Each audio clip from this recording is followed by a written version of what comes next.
And then he turned around and he nearly fell off his chair. And he just said, "What on earth have you done?" And I kind of said, "What?" And he said, "What have you done?" I said, "I told you I was going away to heal." He said, "No, but what have you done?" Welcome to the latest episode of the Pandemic Podcast. I'm delighted today to be with Philly J. Lay, who is a natural wellness guide, an EFT practitioner, breathwork coach. She's the author of the Natural Wellness Journal and host of The Wellbeing Way. And we were delighted to invite Philly as part of our World Council for Health panel at Campout this year. And she also helped close one of our daily sessions as well. And she brought an incredible energy to the event. So I was absolutely delighted that we could get some time together and talk about the Wellness Way, the Natural Wellness Journal, and figure out how we can encourage and excite and inspire more people to embrace a path of natural health. Because surely now, 3 years after the kind of beginnings of the COVID saga, people are now seeing that this is the time to fully harness the power of natural health, but to perhaps help people fully to understand the importance of that. Maybe it'd be really useful to start with a little bit about your background, what inspired you, because it's that moment of inspiration, I think, that helps people to understand that this is why it's important. So it'd be really useful if you would share your journey into natural health. Hi, Dan. Thank you so much for having me here. And thank you for Campout. It was a really fantastic event and I love being part of it. Bless you, honey. Thank you. So me. Yeah, my pleasure. Well, it's quite a long story. My awakening didn't really happen overnight. But nearly 10 years ago, I had a spinal fusion and they missed my spine with the anesthetic and I nearly died. And I spent 2 years of my life in my bed, addicted to opioids, the overuse of alcohol, and my health spiraled out of control. I got as big as a house because I was living on microwave meals that my 6-year-old daughter used to bring me. And I had chronic fatigue, chronic brain fog, post-traumatic stress disorder, frozen shoulder, but still I couldn't do anything about it. There was nothing in me that could get out of bed that wanted to continue. I looked to my child to be my carer, and that kind of became my identity. And then one day I woke up and I noticed a massive tumor in my throat, this massive lump. And I kind of thought, okay, I've got to go to the doctor now. And so I went to the doctor, and when you find those lumps in your body, you panic, especially when you've got 2 young kids, and you kind of thought, shit, I got to sort myself out now. And I ended up seeing 4 consultants 4 days running. I mean, my doctor was great. He kicked in straight away, and I saw these consultants, and I kept saying to them, is everything connected? And they don't know because they are not taught in medical school to connect the body. It's like, I'm going to cut the tumor out and I'm really sorry you could lose all of your thyroid. I'm going to operate on your shoulder. I'm going to do this. And I had the tumor out, which I regret now because knowing what I know now, there was no need. And then I gave up Western medicine and I walked away and thought, right, I'm going to heal myself. And during this period of time, I'd started this process, one, because I couldn't leave my bed, so I had nothing else to do but listen to docuseries and podcasts and audiobooks. And also over this period of time, I lost my sister to motor neurons disease. My mum died basically from a diabetic coma when she wasn't diabetic, but she'd insisted into going into an old people's home. And they fed her sugar, crap, everything was just toxic. And she, within a couple of months, she was in a diabetic coma. And very shortly after that, she was dead. My dear friend, Sarah, died of cancer. And my soulmate and best friend, Polly, also died of cancer and the treatment of cancer that she wasn't strong enough to take. So I had started my path into all of this already, but not for me, for other people. And then when I saw the lump, it was just like, okay, I've got to apply this to me. And I started my journey, and it was a slow journey to start with. I started through diet and nutrition because I'm a grower's daughter. My dad started Pick Your Own Strawberries in the UK when he came back from World War II, and he had just enough money saved up from the forces to buy a little bit of land. and plant up strawberry plants, but he had no money to harvest, and he was watching them rot on the crops, on the plants, and so he just put signs up everywhere saying, "Come and pick your own." So I was brought up on the land, and that was something I understood, and I understood nutrition to a degree. I mean, not to the extent I have now, but you know, we used to joke in our family that we had tomato sandwiches because Dad didn't grow cheese. I mean, money was very, very tight, and everything was very, very healthy. There was no waste. My mum would be nearly 100 if she was alive today. And, my sisters had ration books. And so, money was tight. There was no wastage. Everything was eaten. And so I kind of knew how to get back to the land. And I kind of thought, well, that has got to be the way that I can heal myself. And I didn't go and see my doctor for 2 years, and I worked really hard. And then I had an appointment because I wanted bloods doing for my thyroid. I'd had messages from the doctor saying, I've got to go in, I've got to go on thyroxine. I'm going, I don't want to, I'm going to leave that one, thank you. And they're going, well, you're never going to get out of bed without it. And I'm going, just give me a chance. And it was a kind of 2-year process going on from there. And I remember the day I walked in and he was on his laptop typing away. And he said, one moment, Philippa. And then he turned around and he nearly fell off his chair. And he just said, what on earth have you done? And I kind of said, what? And he said, what have you done? I said, I told you I was going away to heal. He said, no, but what have you done? And I said, oh my God, so much I can't tell you. And he said, will you come in and spend half a day with me and tell me? Because you look 10 years younger, you're half the size. I don't understand how you haven't been to see me and you've done this. And I didn't get round to going in to see him, but 2020 happened. And I just thought, oh my God, if everybody knew what I knew, they wouldn't live in fear. And we were plunged into fear. I've got film footage of you and I in Hyde Park together in the summer of 2020, both of us trying to film every single thing that we can, going, what on earth's happening here? And then in October 2020, I joined a writing course, and I thought, I've got to write something and let people know everything that they can do for their health. I mean, not everything, because I'm not God, but everything that I knew. And I just kind of thought, I've got to get this information out. I wrote and published in 2.5 months. I signed it off on the winter solstice 2020. I was determined to get it out before Christmas, and Barbera Press published it. And I said, can you get it out before Christmas? They said it's a 2-week wait. And I said, could you ask Amazon to get it out before Christmas? And they went, no, don't be so stupid. You're a first-time self-published author. They're never going to do that. And it's a different format. And it takes 2 weeks after us. And I spent that day lying on my bed, meditating. And I was I was exhausted because I've been writing 20 hours a day for, 2.5 months. And I lay there and I did breath work, soma breath work. I did EFT tapping, meditation, didgeridoo, you name it. And all I did was focus on my book being on Amazon. And on Boxing Day, I said to my daughter, I'm just going to have a look. And she went, oh, for fuck's sake, Mother, don't be so stupid. I went, I just want to look. And so I had a look, and there I was up on Amazon.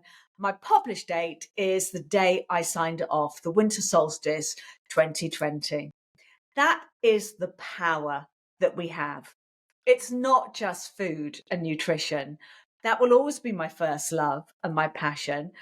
But when you know all these extraordinary things that you can do for your health, these wonderful abilities, I mean, we are literally the most perfect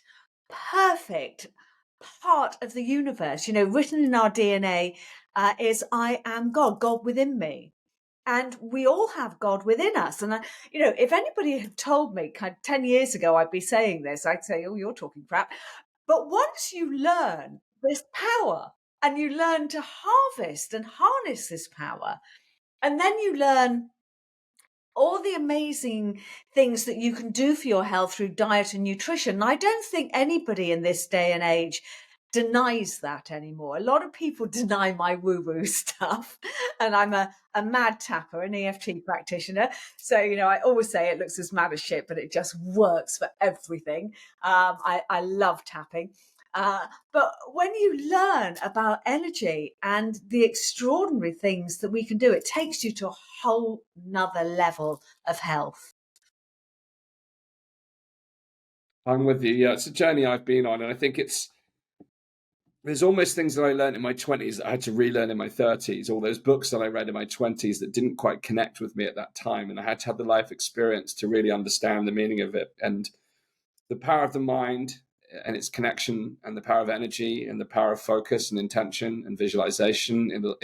In addition to aligned and inspired action, can create profound results, and it's often overlooked. We get so into the mechanical steps of what can I do, but there is the metaphysical components of how we think, feel, and how that influences our behavior and our results. And I'm so glad you mentioned that, because it's something that I'm reconnecting with right now as well, in terms of that power of the mind and the focus and the intention and all those elements that come with it, and the energetic elements that come with that. And it is hard to grasp, in fact. And I think there's a lot of comfort in the kind of practical nature of doing things, and it's an essential component. But there's an additional charge to the way that we can do things when we apply some of the things you've talked about energetically. So I'm also glad that you said it was a slow journey, because that's also, in my view, part of the problem. Is we live in such an instant gratification, instant fix, magic bullet, silver bullet type kind of culture, where people aren't actually willing to lay the foundation and do the work. And we just spent Friday evening at the Nourish Community Gardens just this September, and they've been growing this amazing, truly organic food in their community gardens. And you didn't just plant the seed and wake up the next morning and it's there. It's you got to prepare the soil, sow the seed, nurture the seed, and the same is true, I think, with our health. And I think it's so important that people recognize that. And I think culturally now, this is about an age of responsibility, and that responsibility, or the freedom that we have, comes with that responsibility. And responsibility is also embracing the fact that we've got to do the work as well as do the to see something better for ourselves in the first instance. And it's very overwhelming to find somewhere to start. That is the problem. I was in such a pickle that I just didn't know where to start. And so I had to go back to my roots and go back to my mum's cooking. Really, that was where I had to start. And I think, it's nobody ever gets there. I'm not there. I'll never get there. It's all a learning process, but it's just a matter of finding one place that you can start. And for me, when I kind of got out of bed, and it really didn't happen apart from when my then 90-year-old mother used to come over. My sister would bring her over and they would put me on her Zimmer frame and walk me around the garden and just go, do you remember what that plant is? Smell it. And I would spend Sunday afternoons just smelling plants and trying to remember the names. I mean, I was really that ill. Then it was just like, let's plant a seed. Should we grow a vegetable together? And my mum and my sister helped me. And I just started. And I remember cleaning my teeth. And from one lecture I'd done, it said, try and get your balance back to work out your left, right brain, get your balance back. And I didn't know how to do it. So I took the tiny step of just holding onto the basin while I cleaned my teeth. And while I held on, just lifting one foot for a minute, putting it down, lifting the other one for a minute. And I couldn't let go. And it took me about a month before I could let go of the basin. And then I started by going on to, I trained as a classical dancer in my youth. So I started going on to demi-pointe, holding on, then letting go. And it was really tiny steps that I had to do. And then all of a sudden, one day it kind of clicks and you go, actually, I feel a bit better today. I can do a little bit more. And that's where you move on. And I'm not saying that everybody here, I know my story is a little bit unusual, and I hope to God that your audience didn't start in the place that I did, but it is just a matter of finding those steps and going, I can do this. I've got to do this. I think it's key to recognize that as well.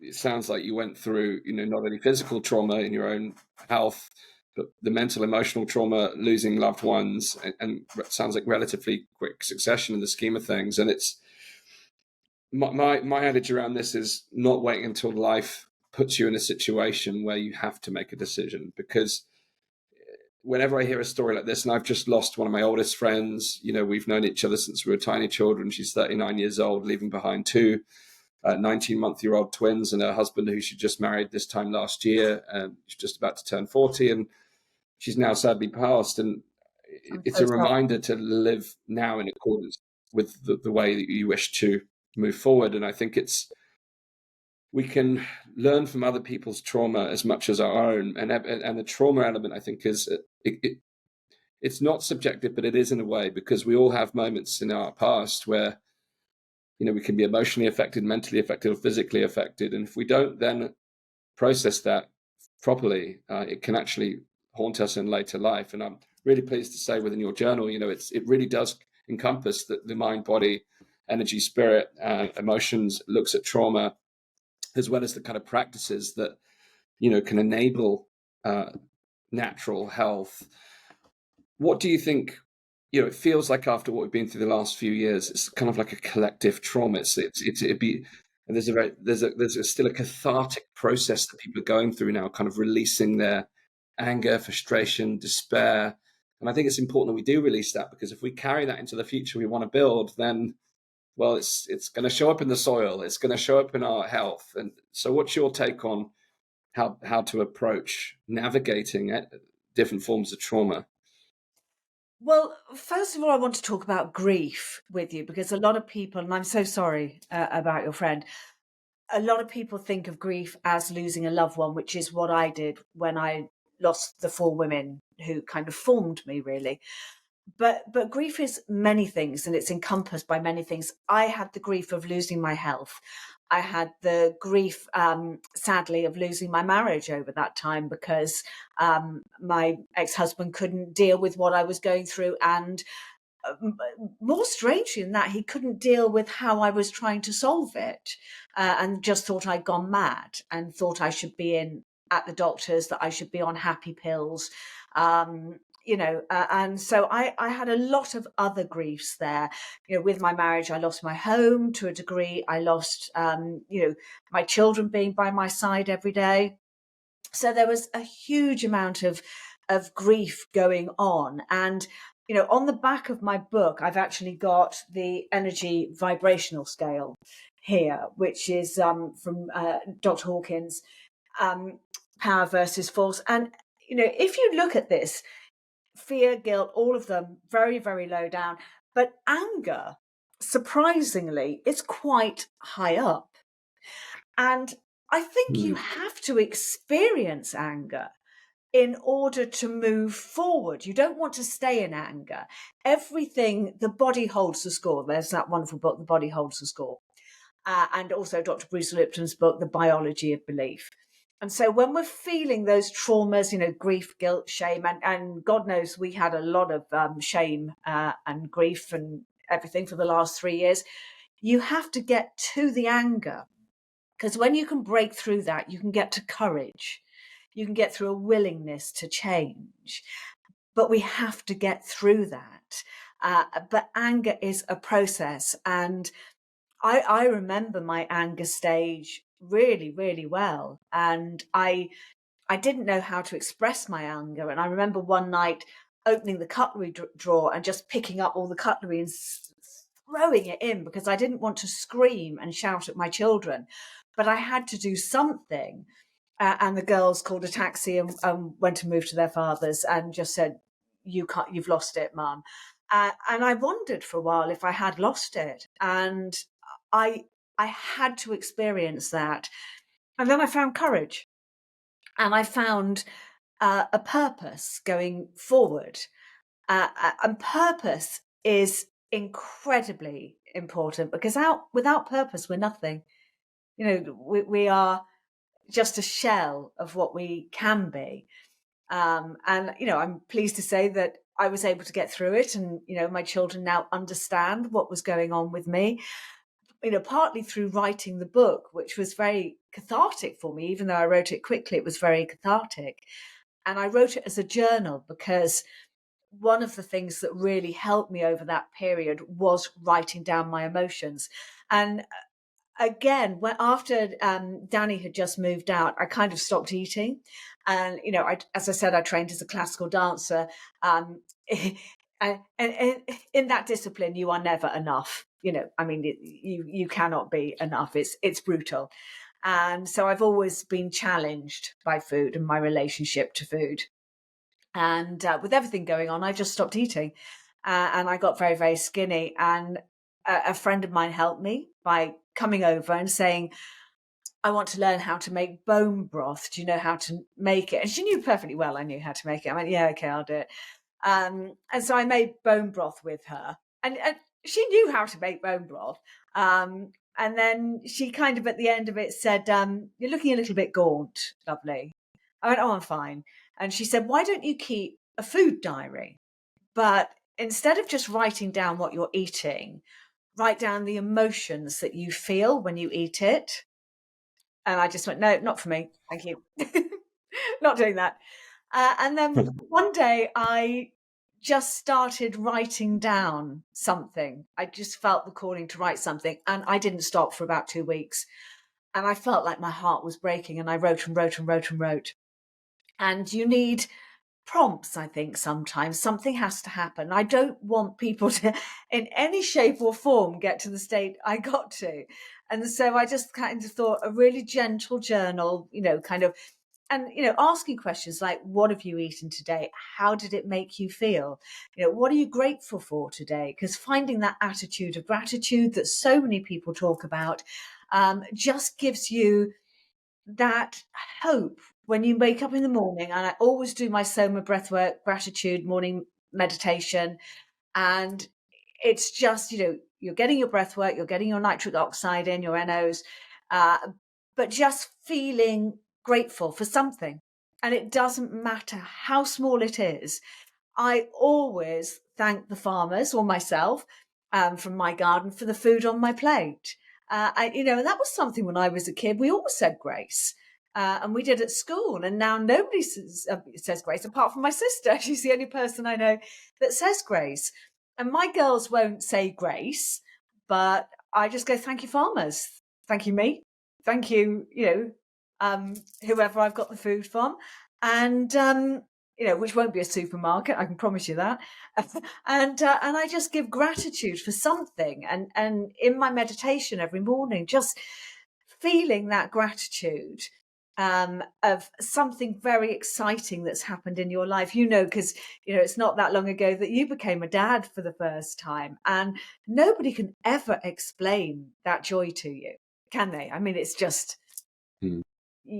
that unconditional love. Yeah. Yeah, I had this beautiful moment of gratitude recently. I was down on the beach and I was just taking some time out to just do some reflection and visioning. And on the stereo came the song. It's a wonderful song that I used to rock him to bed to. And we played the same song every night, so I got familiarity. And I just closed my eyes and just listened to this song and just reminding myself of that beautiful moment when I got to rock him in my arms. And I still try it now, but he's 2 years old. He's like, no, daddy. But just that pure gratitude. I was really in the gratitude. And what's interesting, because I've learned a lot about gratitude, and gratitude is ultimately, in my view, one of the greatest antidotes to fear. It can break us through fear, through anger, and into that beyond courage. Even it takes us almost to what I call the sublime states of, peace, love, joy, and beyond. And in doing that, I was immediately able to really tap into my creative faculties and what was coming through me at that time when I was kind of going into that stage of reflection, having just paused to really enjoy that moment with that song and recount that moment, those moments with my son, just really brought me into that energy that opened up that creative side of my mind. And I think, given everything we've just been through, it's so important that we don't get trapped in fear, resentment of what's happened, and we find ways to move beyond it. And to me, genuine gratitude is heartfelt gratitude, where you truly embody it, you feel it inside of you, that's really one of the antidotes to what's around us in the world. And fear is trying to catch us at every corner. Even Every corner. my fellow alternative media. It's like you don't escape it here. It's like you can't escape it right now, but you can. You may think you can't escape it, but you can. You come back to yourself and you find that sense of gratitude. And I think it's a beautiful place to ground from. I think when I write about gratitude in the book, I also write about forgiveness. And for me, this is just as important, if not more important. And I remember going to Germany. So we were together. Oh gosh, who was the German doctor who was arrested at Speaker's Corner? Oh, Yeah. they, Yeah. and he was put into the police van. And I just remember him saying 10, 10, 20 Berlin. And I kind of thought, okay, there's a demonstration, 10, 10, 20 Berlin. And the day before I got up and I just thought, I'm booking a flight. And I booked a flight and I got on a flight. I don't speak German. I refused to wear a mask. I caused a complete and utter riot on the aeroplane. The captain came. I mean, it was just chaos. I got to Germany. I wasn't allowed into any restaurants or supermarkets to buy food because I wouldn't wear a mask. But I had a bag of nuts with me and I kind of thought, I'm an intermittent faster. I'm going to be fine for 24 hours. And I woke up the morning of the demonstration and went to look for it. And I couldn't find it anywhere.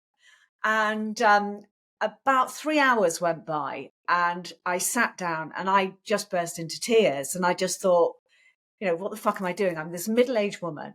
I'm sitting in a city on my own, no idea where I am, can't speak the language, can't get any food, don't know what I'm doing, can't find the demonstration. And I just sobbed my heart out. And then I looked up and the police wagons were there, lots of police wagons. And I thought, here they come. I'm here. Yeah.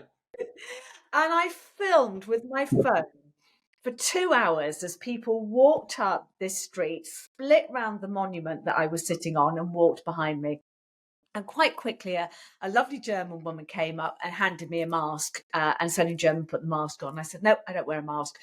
And she spoke English and she said, you will put a mask on because you're not getting us closed down. I went, okay, fair enough.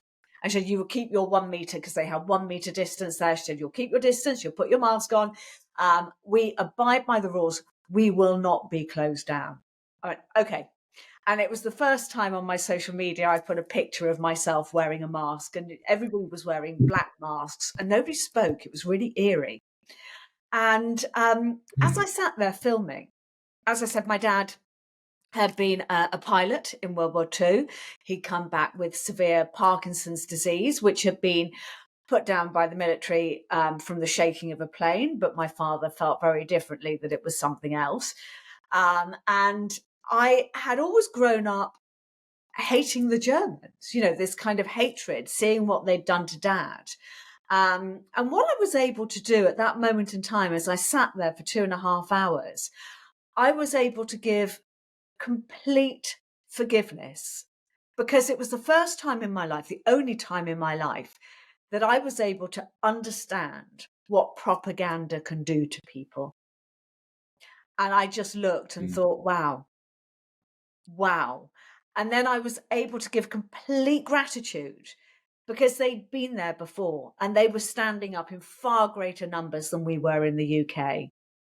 And it was an exhilarating moment. And I came back and I wrote for about 24 hours about my dad and my memory. And that was a huge release of anger because I realized that I had been storing that anger towards the Germans all my life. I'm of an age, I'm 60 this year, where, there were all those jokes on TV still when I was a child about we won the war. And, we now know that it wasn't the Germans that won the war, it was the powers that be that won the war. That this was nothing to do about what we have been told. This was to do about money and control and funding. And that was an absolutely exhilarating moment just to have complete acceptance of that, for which I'm extremely grateful. And once we'd all done the demonstration and everybody had kept their distance, kept their masks on, listened to the speeches. Everybody then sat outside restaurants and was talking, breaking the rules. And I met loads of English people that have flown the same as me, loads of German people that had come to London for the demonstrations. And it was just a beautiful evening. Beautiful. Yes. Yeah. I mean, Heike was saying how well organized they were in Germany, and that we could learn a thing or two from them. And we got some decent numbers ourselves over the time. But Germany were one of the first places to have 1 million people plus on the streets, I think, during the height of the COVID restrictions. Yeah. And I think, I mean, you and I could talk about the politics of that situation all day long, but I think it's important to me. I think we went through a quote unquote health event, yet health just hasn't been a conversation. Again, we were talking about it before we started this conversation, that your quote at the beginning of the book, you've taken a quote: health is the state of complete physical, mental, and social well-being, not merely the absence of disease or infirmity. And that's from the World Health Organization in 1948, close to its inception. And how far we've come now. You look at the role of the World Health Organization during the course of the pandemic and subsequent to it. It really is a different organization. It's and a very really is organization. And I started the book on purpose with that quote, because that's what it was set up to do. And now it's a money-making machine. And we have got to be very, very clear now that, with the WHO treaty, pandemic treaty, everything that's going on in the world at the moment, it's really important that we understand that this is not the case now. And the only person that you can trust with your health now is you. The doctor of your future is you. And we all have these extraordinary powers to heal ourselves, extraordinary. And I'm a living testament of that. And I know thousands of other people that are. It's I don't know if you've ever read the book Radical Remission by Kelly Dr. Kelly A. Hopper, I think it is. Amazing book where people have just believed that they could get better, and they got better. There is so much we can do, and we have got to learn now to stand on our own 2 feet. I think that is the most important thing we can do, and not just stand on our own 2 feet with our health, but take responsibility, because everything's connected to our soil, our land, growing our food, eating organic, growing it, anything you can do, whether it's just a herb on your window ledge or a herb on your doorstep that you share with your neighbours, anything that you can do to take control of your health, I think is the one thing that we have to do now to move forward. I agree. And I think it's important to help people understand that the importance of doing that, not only just for personal reasons in terms of taking control of your own health, but actually as an act of resistance against the current system. Because the current system, the pharmaceutical industrial complex, relies upon sick people. And there's no surprises that the pharmaceutical world is heavily connected to big agriculture, big food, and the guidelines around what's healthy and the food pyramid, all these kind of things are heavily influenced by these commercial links amongst this industrial complex. So to radically unplug from that is one of the greatest forms of resistance, in my view. It's just the challenge is now helping people to see that, because a lot of people understood the lockdowns and the restrictions and the mandates were never going to produce positive outcomes, certainly in the long term. Most people, a lot of people at least, have got that understanding, but it's now helping people understand the mechanics of how we got to where we were. And there's been some great work that all of us have been doing. The projects we've been involved with together have helped to build that education. But this is the beautiful thing about taking the steps with natural health is it's a personal, sovereign, individual action that anyone can take. And it's helping people to understand that it's going to benefit themselves, their families, their communities, but it is also going to disrupt the system, because it's taking the power back into our hands. It is returning to the natural way, and it's a way to role model change to others. So to me, this is a pivotal time to really embrace this, because people are always looking for the solution. And again, sadly, because of the culture we live in, people are looking for like magic bullets that are going to solve all of it. And like the whole thing's going to collapse and something's just going to emerge. Like nature doesn't work like that, So we have to operate in accordance with nature. And I think, things like the practices you've outlined in your journal are really powerful. But the nutrition piece, I think, is such an interesting piece that we can all take steps, and we don't have to completely overhaul our nutrition straight away. It's the tiny noticeable things that make it, I call them TNTs. It's the single acts that can start to build and actually create momentum towards something greater. So I'd be curious to know some of the simple steps that you think people could take when it comes to their nutrition and becoming, because not everyone can get out and grow. It'd be amazing if they could. I said they can, but may not have the time right now, and in which case there are other actions that people can take in order to get started on this journey. Okay. First of all, I would say it is a step at a time, but I had to do something really, really radical for me because I was in such a bad place. So I went big time and I gave up sugar, all sugar. So I gave up, all the normal sugars, alcohol, all the breads and the white carbohydrates that turn to sugar in the gut. And I just had to walk away from all of that in order to rebuild my gut. Because I then discovered I had leaky gut, and I think most people now know what leaky gut is. And the reason I say give up all sugars is because it is more addictive than cocaine. And so it's really hard to go, okay, I'm going to be really healthy. I'm going to put my green smoothies in, but I'm just going to have a couple of bits of dark chocolate every afternoon. Now, dark chocolate, raw cacao, good organic raw cacao, extremely good for you. But I would just go through that little period first to do the detox. I did 6 months of that. And then what you've done, don't forget that every 7 years, we've got a completely new body. Every cell is new. And we know that, DNA is accounts for less than 1% of our health. Everything else is environment.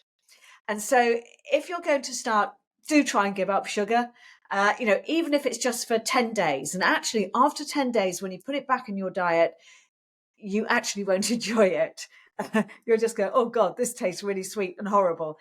But if that's too big a step, give up seed oils. Okay, seed oils are hydrogenated fats, completely toxic to the body. The body doesn't know what to do with them. So move all of your cooking over to organic grass-fed butter, ghee, coconut oil. I use a low odorless coconut oil to do all my roast vegetables, and I use a coconut flavor one if I'm doing a dessert. So move across to those things. Give up the kind of junk thing. Remember to, in my book, I've got my daily essentials, and one of them is a flavonoid soup and smoothie every day. And it's not hard, just to, I'm busy. I work really long hours. So I make my smoothie at the beginning of the week, put it in the fridge. I might freeze some little jam jars of it, which is great if you're traveling and you're, going somewhere for a meeting or to interview somebody for a podcast. You just get it out of the freezer in the morning and you've got all your nutrients there. The freezer is your friend. Block cook, get it in the freezer. Make leftover soup. So one of my favourite soups, which sounds and looks disgusting when I start it, is Sunday roast leftover vegetables.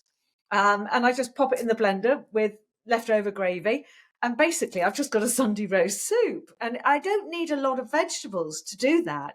I just need a carrot and a piece of courgette or whatever's on my plate that I've cooked that day.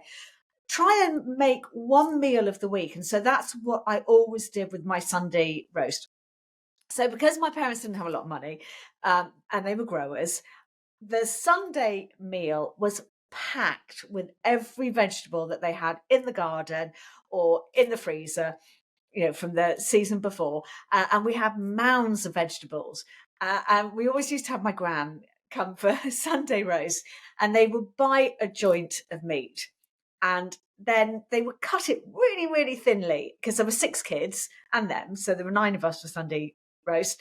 And we'd all have a slice. And we were briefed beforehand. We're going to offer you more, but you say no. But we're going to offer you because we've got to offer Granny. So we go, no, I don't want any more. No, I don't want any more.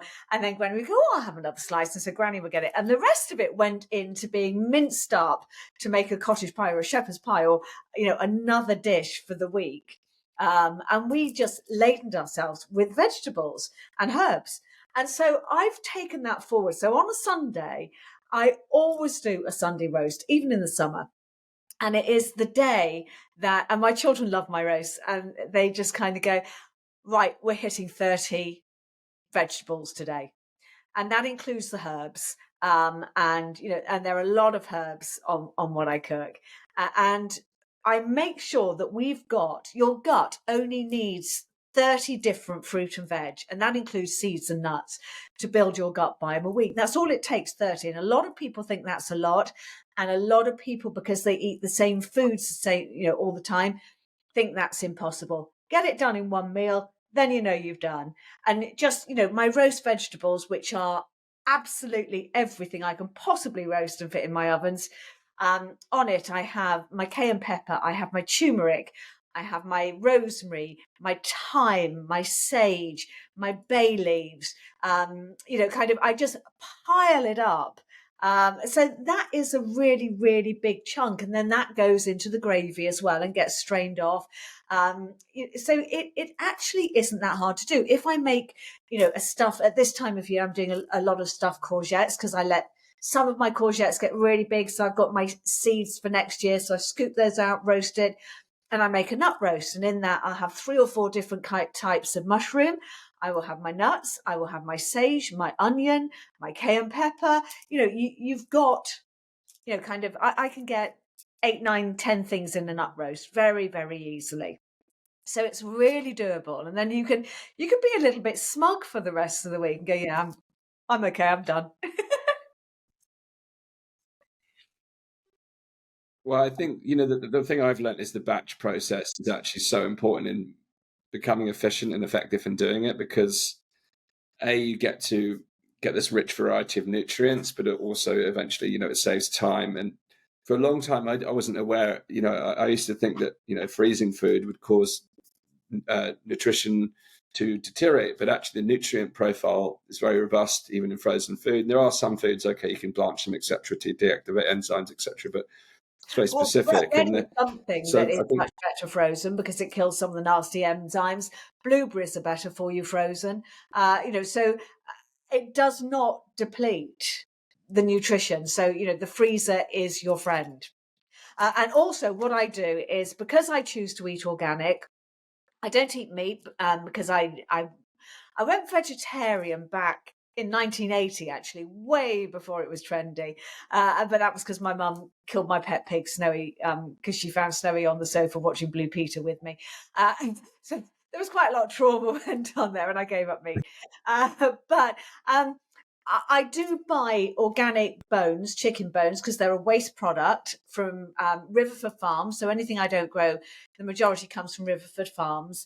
And it's not that expensive when you learn to use it properly. So if I peel any vegetables, it all goes into, I've got a big drawer in my freezer, and I have my stock pot on the go most of the time. So I'm peeling into that. If it's full, then it's going into the drawer in the freezer.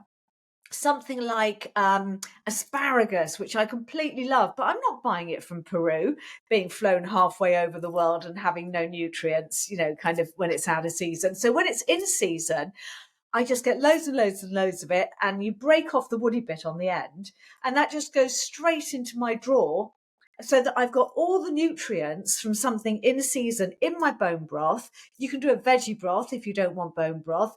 And so it's just a matter of harvesting all of this stuff, knowing that when you've got the big woody stalk of a broccoli head, that if you peel it and put those peelings in your broth drawer, then you've got this lovely tender stem that you can peel, and it's almost like bean sprouts in texture. Or oh gosh, what are those? I can't remember the name. But you put them in Chinese dishes, and they're absolutely lovely, and you're not wasting it. And it's just a matter, if I'm making a broth, and I've never been any good at growing celery. I don't know why. Buy your celery, put some in your bone broth, chop it up, pop it in the freezer, and then you've got it for smoothies, you've got it for more broths, and you don't have the waste of food. And I think that that's where a lot of people go wrong, is the fact that we waste so much food. And my broth is always products, from the carcass to the chickens to the peelings of all the vegetables. It's just waste. And then it gets fed to my dog, and what isn't eaten goes in the compost heap. Nothing is wasted. And so I can justify the fact that I've bought these vegetables. And it's actually, when you're not going to the supermarket, it's a lot cheaper to buy good quality food. If there's one thing you can do, get your herbs in, if you've got a balcony, a doorstep, put your herbs on your doorstep. And, because they're expensive if you go into the supermarket and you buy the herbs. So, share them with your neighbours from your doorstep. And then we will all have abundance. And forage. Oh God, my freezer is full this year with blackberries and stinging nettles, wild garlic. Find the places, forage. I just did a forage yesterday with elderberries, and I will make my tinctures. And wild garlic is absolutely. I'm so excited when the wild garlic season comes. So go and find these patches and just forage, really. Well, the thing about foraging is there's a lot of studies being done into some of the healthiest communities around the world, and foraging is actually a big piece, not just only for the nutritional benefits, but it's actually getting out into nature and nature connection. And it's not uncommon for people to go together in their families. They go out and make it part of their kind of outdoor activities. So it's actually it can be a very communal thing. It can be very healthy. You connect into the earth. So there's multiple benefits to doing something like that. I like taking Zach out, showing him the blackberries. He loves berries. Like it's such a fun activity for kids as well. So there's a lot of benefits beyond just the produce itself. Way beyond. And I'd also say, while you're doing it, get your shoes off, get your feet on the soil, breathe your gut biome in. I mean, I used to live in London, and my daughters still are in Putney. And I shouldn't name it, an area not far from Putney, there are so many horseradishes there. And I spoke to the park comment attendant, and I said, you know that you're covered in horseradishes? He went, yeah, I do. And I said, can I just forage 3 a year for, my freezer? And he went, yeah, of course you can. So in October, so I need to go quite soon, I go and I dig 3 large horseradishes. I peel them, I put them in the blender with some filtered water, nothing else, no salt, no sugar, no cream. Put them in little jam jars in my freezer. I'm done for horseradish sauce for the year, which is just wonderful for me. I think the important thing is, you're a fountain of ideas, and this is important. You can take a lot of inspiration from the energy you bring to this. I think the key is getting started, because it's doing the first things first, because then it becomes a habit, and then you get excited about learning more. So I think this is an exciting growth journey for people to go on. It's an education journey, and there's plenty of resources, your podcast as well, or your book, that people can learn from, and learn from other people, and learn from each other. And actually, community-based learning in itself is a lost art, sadly. We're more connected than ever, but more disconnected in so many other ways. So there is actually that community-based learning, and it's really fascinating. Actually, the elder population, a lot of the things we're talking about here, like, it's second nature to some of them. They've been through some of this themselves. So it's really a good opportunity to connect multi-generationally around these things. And of course, for nature, it's not only connecting with nature; it's actually good for nature. It's a regenerative process, and we're actually part of that ourselves. And that's really part of the key to the change. So it's a simple act of activism in a way, but it's also a beautiful act of personal sovereignty and health. Are there any other practices that were kind of, when you first embraced them, you thought, oh, have I got time for this? Can I do this? But you've learned through doing that actually it's one of the most rewarding experiences. Are there other things that you've come across that you weren't initially sure about, but you've actually now fully? Meditation. I, I have to talk about meditation because I could not get out of bed without my meditation every day. And I'm dyslexic, ADHD, all over the place. And I could never meditate. And also, I thought it was pointless. I just thought it was a load of old bollocks and nobody should be wasting their time doing meditation. And just after Danny, my ex, moved out, I was in a really bad state. And somebody gave me a meditation and said, do the meditation. I went, no. But you cry enough, and you cry enough so you can't breathe and you can't open your eyes, and you go, what can I do? So I did this meditation and I thought, oh, I actually feel quite good after it. And so I continued and I continued. And then through that, and in 2020, I discovered Soma Breathwork and trained to be a Soma Breathwork coach. And as I said with my book, I just meditated, breath work, didgeridoo, all of it, until I could see what I wanted, what was going to happen in my life, and I have faith that it's all going to happen. And so I think meditation is far more important than most people give it credit for. And there's a saying, I can't remember who says it, but if you don't think you need to meditate, then you need to meditate even more. And I wrote, again in 2020, I wrote a meditation album called The Wellness Awakening, which I think out of all the work I've done, it's the thing I'm most proud of. And it just took me or the audience on a journey from past lives to passing. So we go back to past lives and, hurt people, that trauma that you take on. And we go through self-love, grounding, chakras, manifestation, because I could not do manifestation because I'm a shit hot manifester, me. And right the way through, and we just stand on the last day of our lives for the outro and put our arms out, and we're on the cliff edge and we're ready to go. And just having a look back at your life and remembering that you are going to be an ancestor too. And so can you actually say that you're proud of what you've done, that you found your purpose, that you did your best? And, and I have written on my mirror, I did my best today, and that is enough. Because I don't know, because of my dance training, I have got written up, I am enough. But, I think even people that can't struggle with that, just write up, I did my best today, and that is enough. And that is the one thing that we have to take forward. And maybe you'll get into bed and go, actually, I didn't. And you go, well, it was enough because I just couldn't do it today. But tomorrow's another day, and that's fine. And start again tomorrow. It's so I think meditation, and I'm just going to tell you the trick that I do every morning as well. So I do my blessing ball of light. So I rub my hands together like this, and then I just put my hands in front of my heart. And you can feel the energy there. And I call that my day.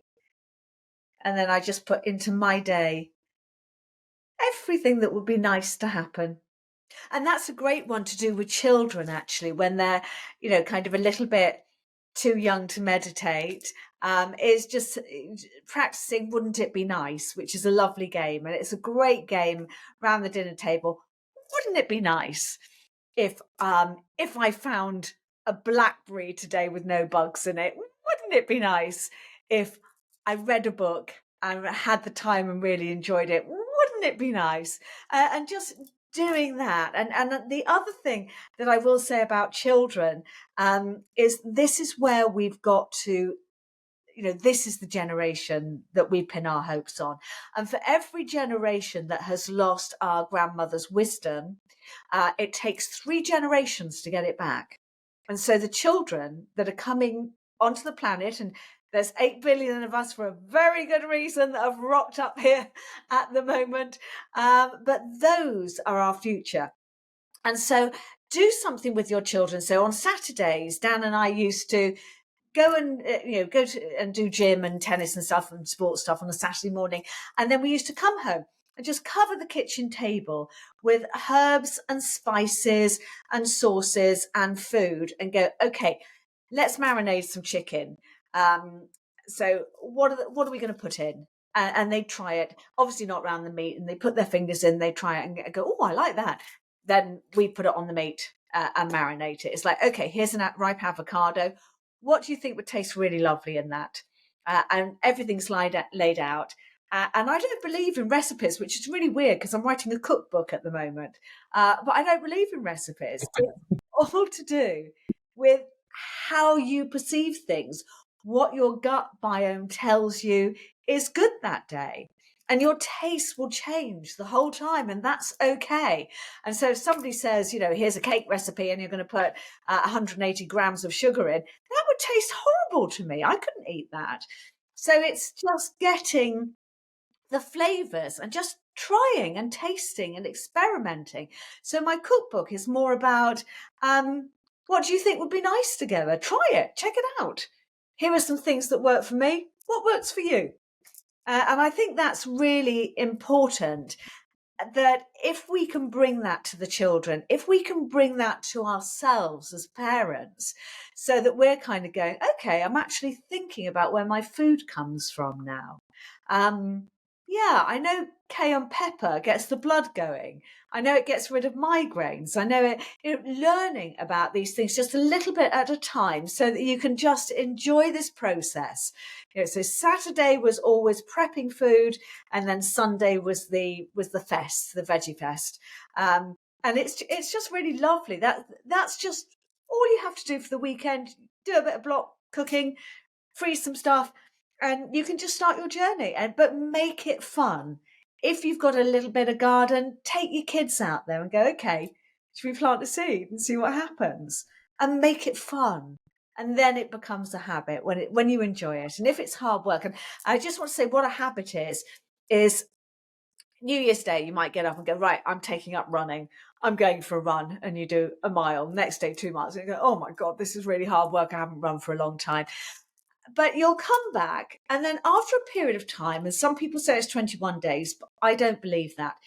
What a habit is when you come back and you no longer think about it.